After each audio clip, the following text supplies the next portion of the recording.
సెలవు. నాకు జరిగిన సన్నివేశం ఇది చెప్పన్నా. అయితే ఒకప్పుడు అంటే చాలా రోజుల కింద ఒక సినిమాకు పోయినా. సినిమాకు పోయిన తర్వాత నాకు ఏమైందంటే మధ్యలో ఎమర్జెన్సీ వచ్చింది. ఏం కాదు నేను చెప్పుకుంటా. ఎమర్జెన్సీ వచ్చింది. ఎమర్జెన్సీ వస్తే పోయేసరికి 2 రూములు డోర్లు ఉన్నాయి. అలా చూసినా ఇక పావు గంట నిలబడ్డా, అర్ధగంట నిలబడ్డా, గంట నిలబడ్డా. లోపల ఉన్న మనిషి బయటకు వస్తలేడు. నాకు పిలువ బుద్ధి కాదు, చెప్పబుద్ధి కాదు, డోర్ కొట్ట బుద్ధి కాదు. ఇక నేనేం చేసిన గాయకుని కదా, ఒప్పుకుంటూ వెళ్ళాను గాయకుడు. 100% గాయకుడివే. నేను ఒక పాట పాడతా, లోపల ఉన్న ఆయన అర్థం చేసుకొని బయటకు వస్తారని చెప్పేసి ఉపాయం అన్ని పాట అందుకుని. రావోయి చందమామ నా వింత గాత వినుమా, రావోయి చందమామ నా వింత గాత వినుమా, రావోయి చందమామ. లోపలున్న ఆయన కూడా గాయకుడే. ఆ విషయం నాకు తెలియదు. ఈ ఆయన అందుకున్నాడు పాట. ఆగబోయి భారతీయుడా, కాస్త ఆగబోయి భారతీయుడా, ఆగబోయి భారతీయుడా.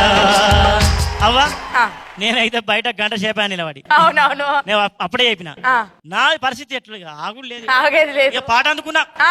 ఆగదు ఆగదు ఆపితే ఆగదు, ఆగదు ఏ నిమిషము నా కోసము, అది ఆపితే ఆగదు ఈ నిమిషము.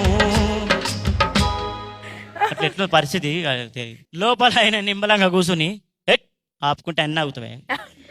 మనిషికి కృషి ఉండాలి, పట్టుదల ఉండాలి అనుకుంటే పాట అందుకున్నాడు. కృషి ఉంటే మనుషులు ఋషులవుతారు, మహాపురుషులవుతారు.